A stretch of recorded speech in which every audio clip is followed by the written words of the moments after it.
Welcome back to Dhanyabhoomi YouTube channel. So ನಾನಿವತ್ತು ಮಾಡ್ತಿರೋಂಥ recipe ಬಂದುಬಿಟ್ಟು ಟೊಮ್ಯಾಟೊ ಸಾಂಬಾರು.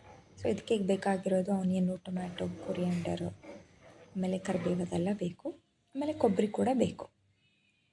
ಸೊ ನಾವು ಫಸ್ಟಿಗೆ ಆಯಿಲ್ನ ಹಾಕ್ಕೋಬೇಕು. ಆಯಿಲ್ ಹಾಕ್ಕೊಂಬಿಟ್ಟು ನಾವು ಸ್ವಲ್ಪ ಜೀರಿಗೆ, ಸಾಸಿವೆ ಇದನ್ನೆಲ್ಲ ಹಾಕ್ಕೋಬೋದು. ಇಲ್ಲ ಅಂತ ಅಂದರೆ ಡೈರೆಕ್ಟಾಗಿ ಆನಿಯನನ್ನು ಹಾಕಿ ಬೆಳ್ಳುಳ್ಳಿ ಹಾಕಿಬಿಟ್ಟು ಆಮೇಲೆ ಅದಕ್ಕೆ ಕರಿಬೇವು ಹಾಕಿಬಿಟ್ಟು ಅದೆಲ್ಲ ಚೆನ್ನಾಗಿ ಬೇಯಬೇಕು. ಅದೆಲ್ಲ ಚೆನ್ನಾಗಿ ಬೆಂದಾದಮೇಲೆ ನಾವೇನು ಮಾಡಬೇಕು ಅಂತ ಅಂದರೆ ನೆಕ್ಸ್ಟು ಟೊಮ್ಯಾಟೊ ಹಾಕಬೇಕು. ಟೊಮ್ಯಾಟೊ ನಾವು ಒಂದು 2-3 ಟೊಮ್ಯಾಟೊ ಬೇಕಾಗುತ್ತೆ ಪೂರ್ತಿಯಾಗಿ ಈ ಸಾಂಬಾರು ಮಾಡಲಿಕ್ಕೆ.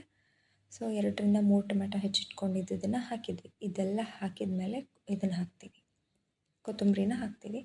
ಈ ಕೊತ್ತಂಬರಿ ಎಲ್ಲ ಹಾಕಿದ ಮೇಲೆ ಹೋಮ್ ಮೇಡ್ ಮಸಾಲ, ನಿಮಗೆ ಈ ಹೋಮ್ ಮೇಡ್ ಮಸಾಲ ಯಾವ ರೀತಿಯಾಗಿ ಮಾಡ್ತಾರೆ ಅಂತ ಬೇಕಿದ್ದರೆ ಕಮೆಂಟ್ ಸೆಕ್ಷನಲ್ಲಿ ತಿಳಿಸಿ. ನಾನು ನೆಕ್ಸ್ಟ್ ವೀಡಿಯೋದಲ್ಲಿ ಇದನ್ನ ಯೂಟ್ಯೂಬಲ್ಲಿ ಅಪ್ಲೋಡ್ ಮಾಡ್ತೀನಿ. ಆಮೇಲೆ ಚಿಲ್ಲಿ ಪೌಡರ್ ಇದಿಷ್ಟನ್ನು ಕೂಡ ಹಾಕಬೇಕು. ಕೊನೆಗೆ ಏನು ಹಾಕಬೇಕು ಅಂತ ಅಂದರೆ ನಾವು ಇದು ರುಬ್ಕೊಂಡು ಇಟ್ಕೊಂಡಿರೋಂಥ ಕೊಬ್ಬರಿ ತುರಿನ ಹಾಕಬೇಕು. ಇದಿಷ್ಟು ಒಂದು ಕುದಿ ಬಂದಾದಮೇಲೆ ಸ್ವಲ್ಪ ಸಾಲ್ಟ್ ಹಾಕಬೇಕು, ಉಪ್ಪನ್ನು ಹಾಕಬೇಕು ನಾವು.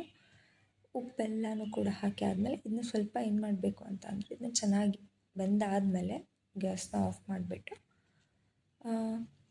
ಒಂದು 10 ನಿಮಿಷ ನಾವು ಅದನ್ನ ಹಾಗೆ ಬಿಟ್ಬಿಡಬೇಕು. ಅಂದರೆ ಈ 10 ನಿಮಿಷನೂ ಕೂಡ ನಾವು ಏನು ಮಾಡಬೇಕು ಅಂತಂದರೆ ಅದನ್ನ ಆರ್ಲಿಕ್ಕೆ ಬಿಟ್ಬಿಡ್ಬೇಕು. ಯಾವತ್ತೂ ಕೂಡ ತುಂಬ ಬಿಸಿ ಇರೋದನ್ನು ಡೈರೆಕ್ಟಾಗಿ ಮಿಕ್ಸಿ ಹಾಕಬಾರ್ದು. ಮಿಕ್ಸಿ ಹಾಳಾಗುತ್ತೆ ಆ್ಯಂಡ್ ಅದು ಪ್ರಾಪರಾಗಿ ರುಬ್ಬೋದು ಇಲ್ಲ, ಆ ರೀಸನಿಂದಾಗಿ.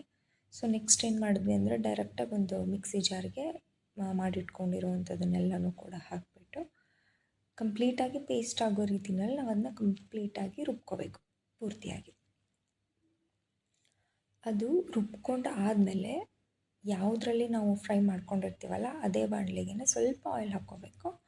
ನಿಮಗೆ ಸ್ವಲ್ಪ ಸಾಸಿವೆ ಹಾಕ್ಕೋಬೇಕು, ಸ್ವಲ್ಪ ಜೀರಿಗೆ ಹಾಕ್ಕೋಬೇಕು. ಜೀರಿಗೆ ಆಪ್ಷನಲ್, ನಿಮಗೆ ಬೇಕಿದ್ರೆ ಹಾಕ್ಕೋಬೋದು, ಇಲ್ಲಾಂದರೆ ಬಿಡ್ಬೋದು. ಸೊ ಇದನ್ನೆಲ್ಲ ಹಾಕ್ಕೊಂಬಿಟ್ಟು ಇದ್ರ ಜೊತೆಗೆ ನಾವು ಪೇಸ್ಟ್ ಮಾಡಿಟ್ಕೊಂಡಿದ್ದೀವಲ್ಲ ಮಿಕ್ಸಿ ಜಾರಲ್ಲಿ, ಅದನ್ನು ಮಸಾಲಾನ ಇದಕ್ಕೆ ಹಾಕಬೇಕು ಪೂರ್ತಿಯಾಗಿ. ಸೊ ಮಸಾಲ ಹಾಕಿ ಆದಮೇಲೆ ಒಂದು ಎಣ್ಣೆಯಲ್ಲಿ ಹೇಗೆ ಕಾಣಿಸ್ತಿರ್ಬೋದು ನಿಮಗೆಲ್ಲನೂ ಕೂಡ.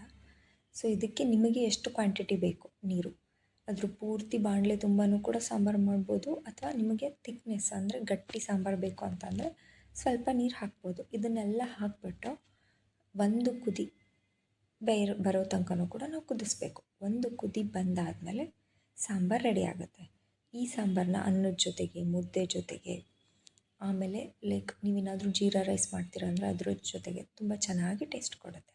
ಈ ವಿಡಿಯೋ ನಿಮಗೆ ಇಷ್ಟ ಆಗಿದರೆ ಕಮೆಂಟ್ ಮಾಡಿ, ಸಬ್ಸ್ಕ್ರೈಬ್ ಮಾಡಿ ಆ್ಯಂಡ್ ಲೈಕ್ ಕೊಡಿ.